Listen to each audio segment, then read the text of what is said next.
Ранливоста на едно јавно претпријатие кое во својот делокруг има лепеза од комплексни дејности е повод за подлабока анализа кои се причините за тоа. Силниот удар што на средината од годинава го завладе енергетската криза, а со тоа и ценовните шокови, е со дејство на нокдаун или дури и нокаут, ако се земат во обзир најосновните пресметки за приходите и расходите и предвидувањето од тој аспект.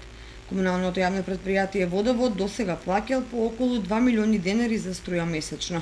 Со новата цена при претпоставена иста потрошувачка ќе треба да плаќа до 7 милиони денари или 3,5 пати повеќе. Како и да се крои и прекројува, ќе нема доволно пари за покривање на тековните трошоци, вклучително и платите на вработените, а тоа значи работење со големи загуби.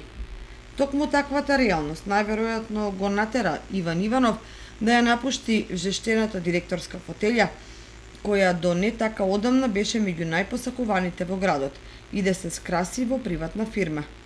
Одарно никој не бега, нели?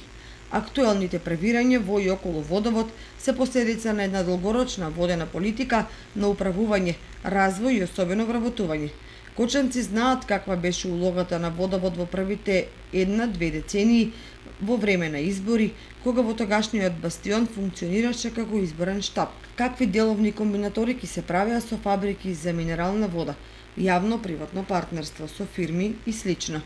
Вработувањата се приказна за себе, особено ако се знае дека во јавното царуваат партиски активисти кои ги користат сите можни привилегии, додека нивните се на власт. И што е уште полошо, тие привилегии ги рефлектираат и кај граѓаните, ако од соодветна опција, што на крај се паѓа на сметка на претпријатието. И веројатно поради таквата реалност, никој не сака да се стави здрава нога во оган, во време на услови кога доправа се очекуваат драматични потреси од секаков вид.